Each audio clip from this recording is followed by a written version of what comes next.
So I think the first thing people want to know is, how often is it actually you on set, wearing the armor, doing all the stuff? What can you say? The only time it's not is when there's massive stunt sequences. And obviously when they hook somebody up to wires and they don't want them, me to get hurt, they throw somebody else in. There was also times, because of the demands of the role, and I'm in almost every scene, there was times where we would have 3 chiefs on different sets around the lot. So I would be somewhere doing a dramatic scene with the helmet off, and then Justin Howell, my incredibly capable stunt guy, would be hooked up to ropes somewhere doing flips and aerials, and then we'd have a second stunt guy doing some running shot or something like that. So that was really when we were block shooting all the action stuff and things were getting very busy and very hectic. There were times that there were up to 3 chiefs walking around the set. Because the show's been greenlit for season 2, yeah.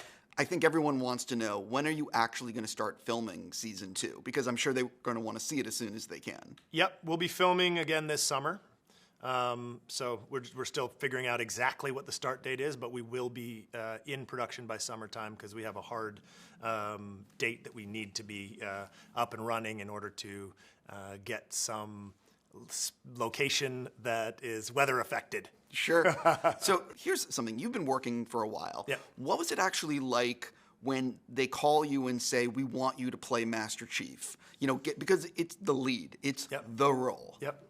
It's surreal, I've been around for a long time, as you stated, and been really fortunate and lucky with the characters that I have gotten to do and work on. I feel really, really fortunate with the collaborators I've been able to work with. But this is sort of a career moment, right? It's an opportunity, my first opportunity to play the lead of a show, and that comes with a lot of responsibilities, first of all, in just how you interact on set and the tone that you set with crew and with the rest of the cast. And then you just want it to be as good as it can be. And so that's really, where I make my bread and butter is just working as hard as I can every day to elevate the experience to the thing, bring it to the place that I want it to be at. And we're working harder and harder every single day that I'm involved with this show to make it the show that I think we all want to make. Talk a little bit about finding Master Chief's voice and John's voice, because I would imagine as John progresses and finds more of his humanity, perhaps his voice and the way he acts might change? Sure. Well, you have obviously the video game lore establishes a character who's in his suit of Mjolnir armor. He's always got his helmet on. So that's the only chief we know from the games. And that chief was played and established by an incredibly capable and talented voice actor named Steve Downs, who's been the voice of the chief for the past 20 years, and he's amazing. And everything he's done, I'm a huge fan of. This obviously is my interpretation of the character and my chief.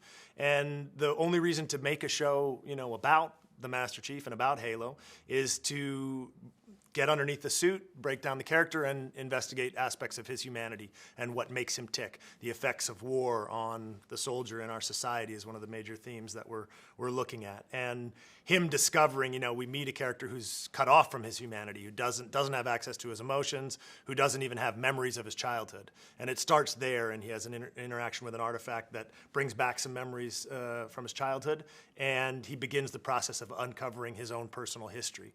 So things, how he interacts with people when he's in his suit is obviously one thing, because he's a super soldier. He's humanity's last hope. He has a history of carrying the world on his shoulders. But there's also a human being inside there who is beginning to realize what that means as the course of the season goes on.